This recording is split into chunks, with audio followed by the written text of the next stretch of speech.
magsado na kami bugbog, kailangan na kami lumabas. Kailangan kami lumaban eh. Sir, just to clarify, ano Consistency pa sila. Brown? Sino si Brown? Si Brown Group B, si Brown.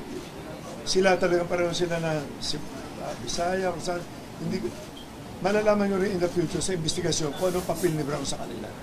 Pero sir, ba't kailangan mag-offer po sila ng ganong presyo sa inyo or kapag ganong pagdadanya? Bakit may sabutungalan po ba yung pinaakit? Isa-isa tinatawagan nila, hinihingan nila ng pera. Sa akin, ang sinabi sa akin ni Brown, para maayos daw yan, bigyan ko ng 300 million. Kaya namura ko, doon nagsimula. As early as February, bago siya mag-file, bago siya gumawa ng affidavit. May mga telephone conversation, may telephone call kami dito. Actually, mapapatunayan ko sa inyo yan in the future. Depende sa kaso kasi, na talagang sila ang nakikiusap talaga na nag-extort talaga. Namura ko si Brown dahil hinihingan ako ng 300 million para ibigay daw. Para wag daw ko idamay doon sa kaso nila. Kasi sila ang may kaso, hindi naman ako eh. Anong pangalan ni Brown? Alan Bantiles. Sa pagaling salita, Hindi nga ako, tumulong ako kay doon nung eleksyon. Dahil humihingi na to, pag hindi mo tinulungan, ang dami sinasabi na kung ano eh. Ngayon, nire-record niya, ewan ko, nire-record doon nila ako. Usapan namin. Pag hindi mo sinabayan yung pagsasalita nila, nambablockmail. So, kailangan sabayan mo na kung ano yung sinasabi niya. So, sir, hindi niya ninyo ipina-entrap yung kanilang mga extortion activities. Bakit hindi niyo po ipina-entrap yung kanilang mga extortion activities? Hindi ko kasi alam na aabot sa ganito ang problema kasi hindi naman kami mga salbahing tao na magpapahamak ako ng mga tao. Hindi ko kasi ugali yun eh. Kung kaya ko isob sa sarili ko, isob ko. Kung konting pera lang, katulad yan, eleksyon, humingi isa na mag-eleksyon, yung pala naman, meron na siyang, tingnan yung kalokohan na yan. As early as February 22, nung hindi ako pumayag, tuloy-tuloy pa ang usapan namin. Nung eleksyon, humingi pa siya ng 12 million, binigyan ko pa ng 12 million. May mga resibo ko dyan, dineposit namin sa account nila. Anong klase extortion yan? Sir, pinakpo niya. Anong pinakpo niya nung election? Mayor Mayor ng ano? ng Borobo, ng Surigao ata. Sir, may idea kayo kung sino nasa likod ng ito? Wala, hindi ko masabi kung sino nasa, pero hindi ko masabi kung anong pinagagawa niya. Sir, Pero doon po sa pera, may nakikita ba kayong angulo na dahil po sa politika kaya kayo ginaganito? wala naman ako sa politika, hindi ako nakikita sa politika. Hindi ko alam kung sino nasa likod niya. Siguro, sa pag-iimbestiga niya na lang ng mga pulis, siguro, makikita nila kung ang punot dulo niya kung ano yan. Ansikin nyo na lang, yung background ni doon na lang. Pero Kung sir, anong may klase. kalaban po ba kayo mas malaki pa dyan sa larangan ng negosyo o matakanasa nito?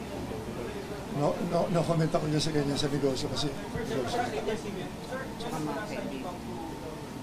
Lagi ko siya nakakausap eh, maski nung huli. Hindi, I think last week, ito sinabi niya sa akin.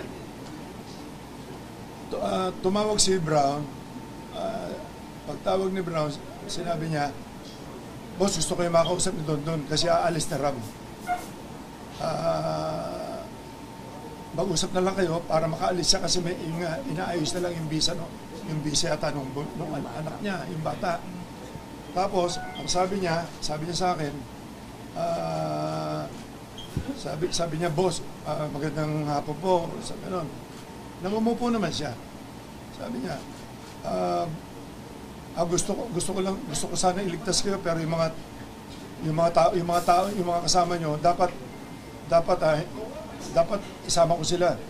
Sabi ko, ano kasalanan namin? Bakit mo kami sasama?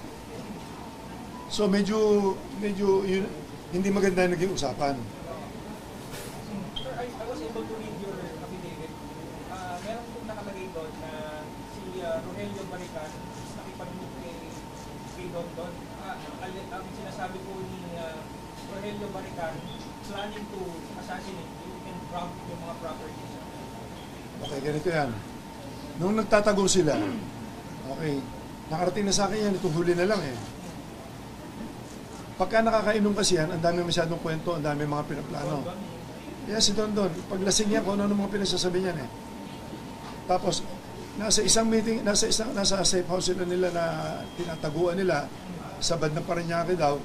Ilan sila dyan, hindi ko alam kung sino-sino kasama lahat. Sila nakakaalam niyan. Pinilano nila na, kasi noong time na yun, talagang delikado rin ang papel ko kasi nasa paligid ko mga tao niya eh. Noong time na yun, nagtitiwala ako sa kanya. Ngayon, ang napag-usapan doon, kikidnapin ako, matutubos ako, saka papatayin ako. Sir, anong action yung kung ginawa after learning that information? Dito huli ko lang nalaman eh. Sir, kanina po, you mentioned na tinatawagan niya including the actress, Gretchen Ryan. Were you able to talk to Gretchen after sabihin yung pangalan niyo in line with her name? Wala namang problema kasi talaga naman kasama namin siya sa Group A. Pagkakaano kami, yung Group A niya, yung tinatawag, investor lang yan.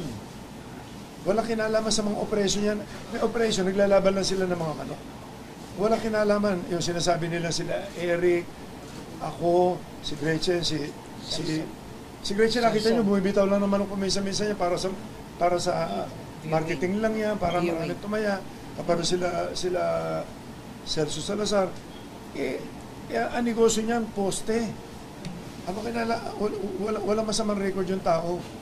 Paano naman makakasama sa mga ganyan kalokohan yan? Kasi nasabi. Anong level ng relationship na ni Julie? Were you acquaintance? Umabot na rin ba siya naging magpapare, close, sharing secrets? Hanggang bakit level po kayo ng relationship? Naging trust. Kasi ako sobrang magtiwala sa mga tao. Ang trabaho ni Julie sa amin, siya nag-aasikaso ng mga properties namin. Pag may tinatayo mga buildings o ano, siya rin nag-aasikaso, farm, yung maliliit na mga bahay, mabilis siya magtrabaho. Kaya nagtiwala ako sa kanya. Hindi ko alam ang mga record niya na meron pala sa mga murder case, may mga hold up, may pinatay pa rin ng mga pulis yata sa Caloocan. Can I speak to that? Yung issue, no? Kasi dapat malaman natin sino ang whistleblower na to. Sino ang nag-proclaim sa sarili niya na gusto niya mag-testify. Sino ang don-don na yan? Ang don-don na yan, kasi kami namang mga abogado, hindi naman kami tatanggap ng kaso pag hindi kami nag-due diligence. Nakita namin na ang don-don na to ay criminal. He has 3 criminal cases. He started sa isang security company na tinanggal siya dahil sa sexual harassment. May nag-complain ng sexual harassment. Tapos nakita pa namin sa due diligence namin na noong January 2020, merong nag-file ng information for frustrated murder. Ito, against yung whistleblower na yan, sa RTC Morong Rizal. Isang kaso yun, frustrated murder. Meron pa siyang charge for murder and multiple frustrated murder in Taytay Rizal, final noong March 2019. Nakita rin namin na noong July 2019, ang Metrobank mismo, Metropolitan Bank and Trust Company mismo, ang nag-file ng isang kaso for robbery with threat and intimidation, physical injuries, and grave threats. Tingnan natin, credible ba itong whistleblower na to? Kanya, nandito si Atong Ang, na rin-represent po namin para tulungan. Ang objective po natin ay tulungan natin na na lumabas ang katotohanan, because ngayon ang lead lang ng Secretary of Justice at ng police authorities ay isang statement na hindi naman totoo. So, our objective here really is to help. Sabi nga ni Sir Atong Ang, nandito po kami para ilabas ang katotohanan, because baka mag-follow ng false leads ang SOJ. Wala na namang mangyayari sa kaso ito. Isipin natin yung mga families ng victims na hanggang ngayon hindi pa nakikita. Isipin natin ilang taon na yan, more than 4 years. Kailangan malaman ang katotohanan. Sino itong whistleblower? Kagaya ng sinabi ni Sir Atong, siya po ang directly responsible. He was a farm manager na binigyan ng full trust and confidence. Siya yung in charge ng operations. Tatlo yan, sa Batangas, sa Laguna, at saka sa Manila. Siya po ang nag-hire ng mga tao. Siya ang nagko-construct ng mga building. Siya ang nagme-maintain ng property. At doon niya naisip na gumawa ng illegal na activities. Kaya yumaman yan. Meron pala siyang, nalaman namin rin sa aming investigation, na meron siyang separate na business na hindi alam ni Sir Atong Ang. Sa separate na business na yan, doon siya gumagawa ng pera, illegal operations. Meron din siyang, siguro ang tawag ko doon, private army, napakadaming security guards, napakadaming firearms. Kaya natatakot. Yung mga alam ang ginagawa nitong Dondon na to ay natatakot mag-come forward because may sariling operations itong si Dondon na yan. At takot na takot sila. Ngayon na sabi ni Secretary of Justice that he will help in bringing out the truth, ganun ang mangyayari. We will fully cooperate with the Secretary of Justice, with the investigating officers, and with the Supreme Court yung darating na doon. Attorney, question from GMA News. Attorney Lorna, yung kung possibility na siya gawing state witness, what are your thoughts about this? Kung siya gawing state witness po, ito si Dondon. Sa definition ng state witness, dapat person who is the least guilty. Sa RTC Manila, na lima ang akusado. Six ang akusado including him. Siya ang pinaka-guilty doon. Kasi siya ang directly in charge ng operation. Siya ang may direct participation sa crimes na charge sa RTC Manila. So, even in the definition of a state witness or a whistleblower, he cannot qualify as a whistleblower because he appears to be the most guilty. Sir Charlie, follow up lang, Sir Charlie. Sir, kung kayo po ang target ito si Dondon, bakit po sir dinamay niya pa? Yung iba pang mga tao, pangalan po sila mga celebrity, kayo po sa dito, kung kayo po ang pinaka-target ito? Extortion. Dahil nga sa extortion, tinatawagan nila isa-isa. Ang hindi magbibigay, yun ang sasabihin niya pangalan. Yung original lima, sinasabi niya parang 15, 16, 17. Ngayon, 4 na lang kami. Hindi ko alam kung ano yan.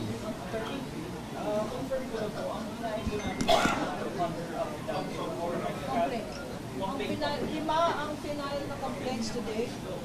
Unang-una yung robbery, attempted robbery with intimidation and force. No?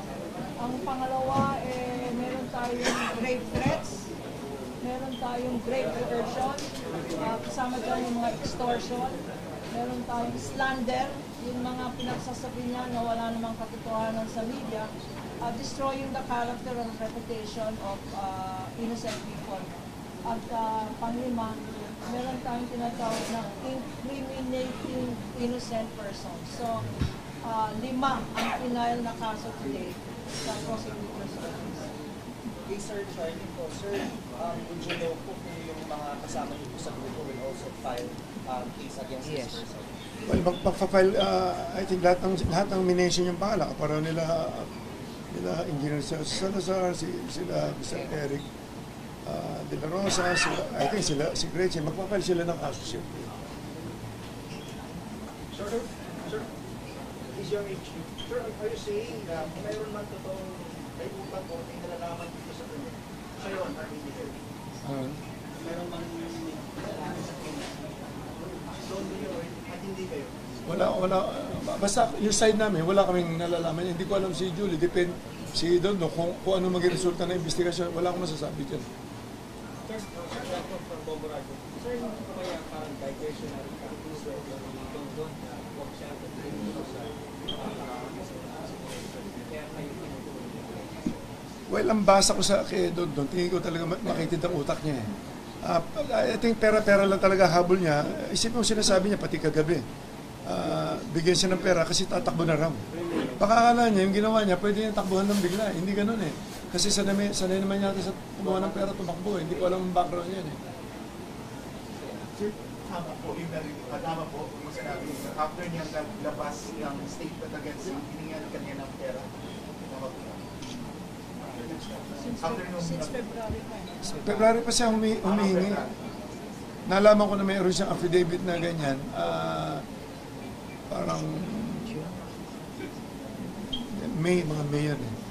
Tapos nalaman ko, kasi umiikot yung ano niya, affidavit niya, nag-leak eh. So just to clarify, sir, wala kayong inutos sa kanyang gumawa ng anumang krimen. Of course hindi. At siya lang yung maaaring gumawa ng mga krimen na inutos lang laban sa inyo. Well, hindi ko masabi. Tingnan mo, sinabi niya sa akin, gusto niya umalis na. Sinabi niya sa akin, mas kinukuli. Maayos na lang daw niya, makumpleto niya lahat. Sinasabi niya Portugal, sinasabi niya US. Hindi ba niya naisip ang dami niyang ginawa rito? Pwede ba pumirma na lang siya magre-recant lang siya? Siyempre, kakasuhan din siya ng mga perjury kung ano-ano. Hindi niya naisip yun eh. So you would ask about a court departure order against him para hindi makalabas? Doon hindi ko alam, ang government na ang bahala dyan. Kung ano man ang lumabas sa investigasyon nila. In your part, sir, na yung nag-file na kayo ng kaso laban sa kanya, you ask the court to audit the court departure order? Well, kung pwede. Mas okay yun. Sir, ang sinabi na po Malacanang kahapon na si BBM po ay interesado dito sa kaso ng missing sa Bumeros. Para po makalabas na rin din sa katotohanan, you're saying, sir, kanina sinabi mo na wala ka po alam. Are you willing para kung ano man po yung kung meron o wala, pwede kayong matanong ng PI po kaya, and ano po, sinusuportahan siyempre yung sinabi ng Malacanang na para malaman yung buong katotohanan. Kasi prominent figure po kayo sa word ng sabong. First, kaya naman ako nandito. Yun na yun eh. Nakikipag-cooperate na nga ako. Sinasabi ko lahat. Kung ano yung nalalaman ko. Kung ano yung abot lang ng isip ko. Mahirap sabihin ko mga hindi ko alam na ganyan. Kaya kung tatanong niyo ako about the case, kung ano nangyari sa mga ano, hindi ko alam yun.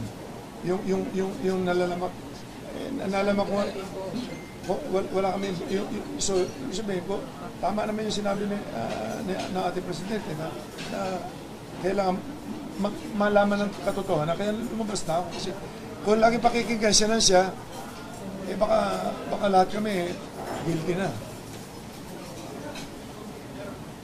So, i-repeat ko lang na the reason na nandito kami and the reason we filed the case is because number one, for the truth to come out.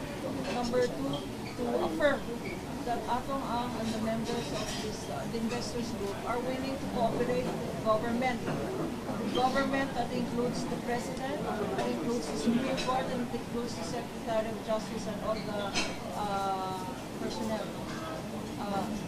Come out with the truth. We are on the side of justice here. We are on the side of the families who lost their loved ones, who up to now do not know kung saan ang kanilang mga kapamilya, no, kamag-anak. So sana sa magbibigay namin ng ebidensya sa complaint na to, because meron mga affidavits dito. Sana mabasa rin ng gobyerno and you will furnish them a copy so that sundan nila yung mga leads. Hindi lang isang lead lang na false pa and misleading. Huwag silang maniwala sa hearsay evidence na isang whistleblower na alam natin, based on personal knowledge, na siya ang nag-i-score. Kasi ang pera-pera lang to at sinabi niya na gusto na niyang umalis ng country. Ang pag inosente ka na tao, gusto mong harapin ang kaso para maklear ang pangalan mo. Yung mga feeling guilty lang, sila ang gustong tumakbo. Sila ang gustong mag-disappear. So, tignan natin ang nangyayari sa investigation. Pero dito sa kaso, we are very confident that there is strong evidence for the 5 cases that we have filed on behalf of Atong Ang. Question, Manila Times, pero nakikinig ko lang, ano naman sabi niya naman about the allegations on Sanchez? Although dinagin ng Sunshine yung allegations kaya, hindi allegations, ano po masasabi? Wala naman siya kinalaman sa kaso, babayaan na rin natin.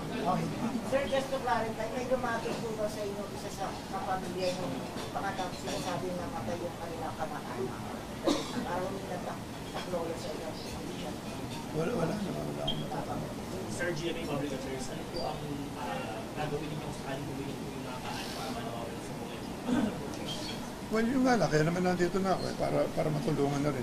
Pero kailangan niya, kailangan niya ata akong bumalik doon, mapipirmahan kami uli. So, nasabi na namin lahat. Marami sa, lalo na sa Channel 7, kapareho kahapon, nakikiusap lang ako sa media. Gawin yung fair lang, katulad hindi naman niya narinig ang side namin. Kahapon lang, isipin nyo, biglang inilabas niya na sinusuhulan ko si Don. Dapat tinanong muna niya, binabalanse bago siya maglabas. Di ba? Yun parang one-sided eh. Dapat, pag may mga ganong media, di ba? O ako tatanungin sa media, may nag-a-accuse, dapat yung ina-accuse, tatanungin muna bago maglabas. Both sides ilabas. Katulad niya. Late ako nagsalita ngayon. I'm sure hindi ako i-cover ng Channel 7 siguro ngayon. Medyo po marami sila. Talaga ito simula umpisa, ito mo. Simula, hindi ko alam kung pinapondo, gumawa pa sila ng pelikula. Ako na naman ang kontrabida, ayoko nga mag-artista eh. Simula bata ako. Lagi ako kontrabida eh.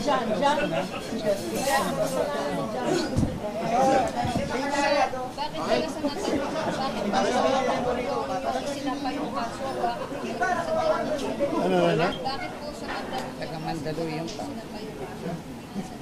This is his place of residence. Dito ako lumaki sa Mandaluyong talaga. Lumaki ako sa tabi ng squatter talaga. Ako lumaki. Kilala ako dito. Talagang dito ako lumaki sa Mandaluyong. Dito wala akong record na.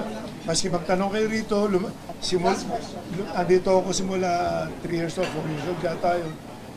Wala akong kaso dito, maski na ano. Last question po, may pipirmahan pa sa prosecutor. Laban na ito ng essential. Bakit po kayo, sir, ang paniniwalaan, dapat napaniwalaan ng tao bayan sa pagkakulit? Bakit po? Well, hindi ako pareho ng Channel 7 na hindi binabalanse lahat. Ang gusto ko lang, balansehin niyo muna bago kayo maglaba. Ako, pakinggan niyo lang side ko. Ngayon, i-analyze niyo ngayon doon sa side na sinasabi ni Don.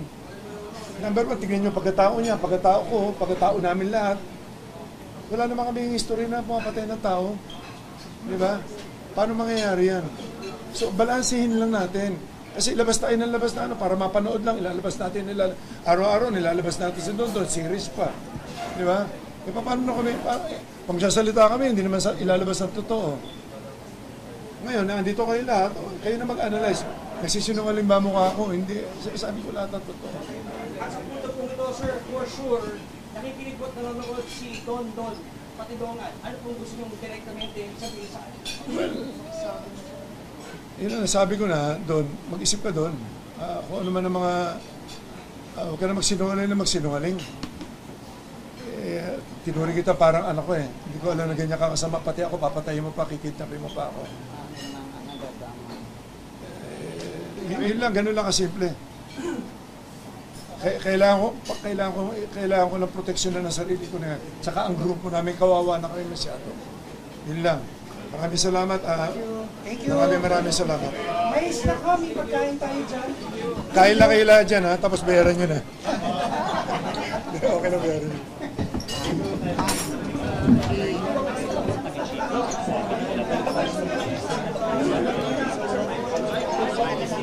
Ako